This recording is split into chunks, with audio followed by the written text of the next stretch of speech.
नमस्कार, खबर समय जगत में आपका स्वागत है। मैं हर्षिता जौहरी। आइए नजर डालते हैं देश प्रदेश से जुड़ी तमाम खबरों। भोपाल, दिग्विजय सिंह द्वारा बीजेपी से पूछे गए सवालों का जवाब देते हुए नरोत्तम मिश्रा ने कहा कि मैं तीसरी बार बोल रहा हूं कि जब सत्र निरस्त हो जाता है तो उसकी कार्यवाही भी निरस्त हो जाती है। उन्हें थोड़ा ज्ञानार्जन कर लेने की आवश्यकता है। जब सत्र निरस्त हो चुका है तो उसके सारे फैसले भी निरस्त हो गए हैं। वहीं गृह मंत्री ने कहा कि भारतीय जनता पार्टी का भाव सदैव से राष्ट्रवाद का भाव रहा है और इसलिए जब जीएसटी आई तो हमने कहा वन नेशन वन टैक्स, क्योंकि कांग्रेस ने हमेशा समाज को विभाजित करने की कोशिश की है। भारतीय जनता पार्टी अपने भारत को अखंड रखना चाहती है और उसी दिशा में बढ़ाए हुए यह कदम है। One nation one tax, one nation one law, पहले दो कानून है। हमारी पार्टी का शुरू से आंदोलन रहा है। कश्मीर के ऊपर के देश में दो निशान, एक देश में दो विधान और एक देश में दो प्रधान नहीं होने चाहिए। मित्रों,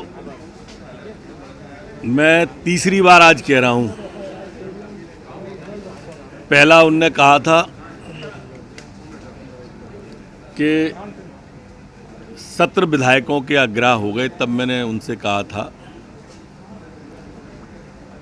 कि जब सत्र निरस्त होता है तो उसकी कार्रवाई निरस्त हो जाती है। इसी तरह से मैंने कल भी उनको कहा कि इसका ज्ञानवर्धन करें और आज भी कह रहा हूं। देखिए, भारतीय जनता पार्टी का भाव सदैव से राष्ट्रवाद का भाव रहा है और इसलिए जब जीएसटी आई तो हमने कहा वन नेशन वन टैक्स, क्योंकि कांग्रेस ने हमेशा समाज को विभाजित करने की कोशिश की और भारतीय जनता पार्टी अपने भारत को अखंड रखना चाहती है और उसी दिशा में बढ़ाए हुए कदम है one nation one tax, one nation one law. पहले दो कानून थे। हमारा पार्टी का शुरू से आंदोलन रहा है कश्मीर के ऊपर के एक देश में दो निशान, एक देश में दो विधान और एक देश में दो प्रधान नहीं होना चाहिए। हमारे महापुरुष शहीद हुए इन आंदोलनों को लेके। 370 हटाई, 35 से हटाई और वन नेशन वन लॉ इस देश के अंदर लेके आए। इसी तरह से वन नेशन वन फ्लैग हुआ। इस देश के अंदर दो झंडे थे, कश्मीर का झंडा अलग था और तिरंगा झंडा अलग था।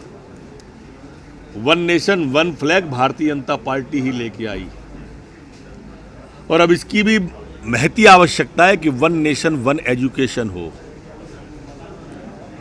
इसको अगर वो ध्यान से समझेंगे तो उनको समझ में आएगा कि हमारा बच्चा प्रारंभ से ही अगर टेक्निकल हैंड्स लेके पैदा होगा, बाल्यकाल से ही अगर हम उसके हाथ को हुनर देंगे तो हर हाथ को काम मिलेगा और हर काम को व्यक्ति मिलेगा।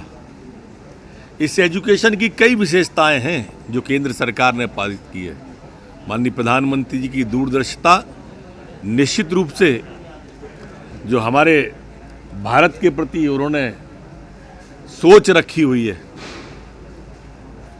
वो सोच को साकार करता है। खबर समय जगत के लिए संवाददाता शक्ति Bharti, Bhopal. For latest news, subscribe to our channel and press the bell icon.